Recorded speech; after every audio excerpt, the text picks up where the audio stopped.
Morning everybody, here we are back again. I've just got up after another sort of fractured night's sleep, and looks like they've got people in the water, and I'm going to go and get some breakfast. For some reason this phone didn't charge up last night, which is a pain in the arse, but we've got all the rest of the day to put some life back in the batteries.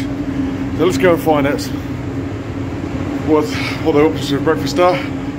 Well, good morning ladies and gents and existing subscribers. Here we go again. The early hours of what's going to be Friday morning.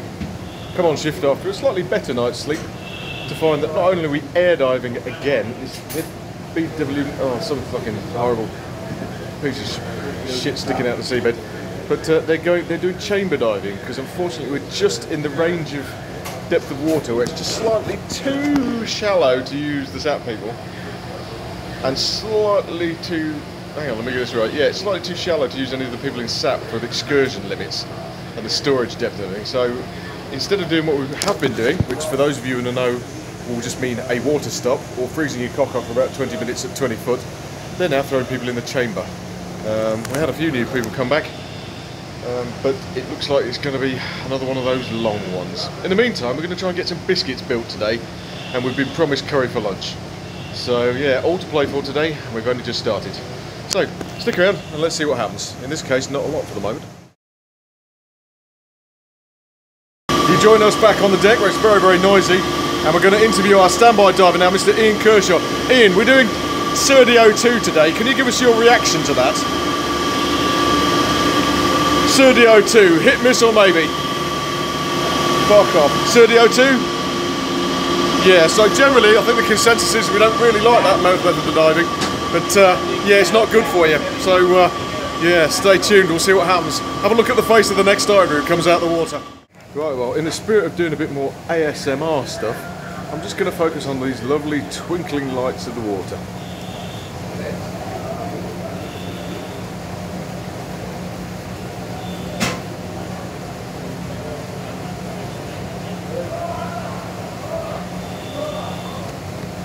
And apparently for ASMR, you have to whisper very, very quietly.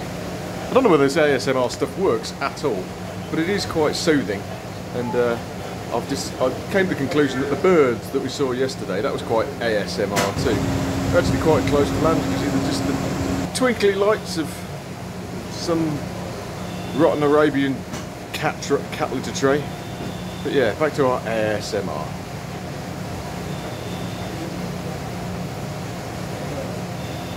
While we do focus on that, I'll tell you a little bit more about this going in the chamber business.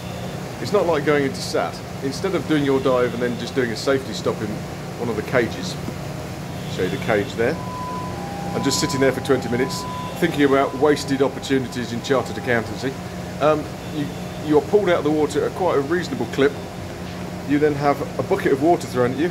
I'll just show you where that bucket is. Usually the bucket of water is freezing cold. Your equipment is ripped off you and you have exactly 180 seconds to get yourself from there all the way into that chamber in there. Yeah, we have a volunteer already. Yeah, you can see how enthusiastic it is. And you can just see there. In fact, let's go over and have a little walk. So yeah, there you are, dripping wet, covered in cold water, and you're going to scream into that little room in there as they fire you back down to depth again, unbending you, then fill you up with oxygen, and leave you in there, depending on how long and how deep you've been in there, for as long as it takes. And it is pretty miserable actually. I really hate surface O2 diving like that. It just feels like you're doing something wrong. Oh look, a bit more ASMR. Anyway, balls to talking about work, just look at the fish.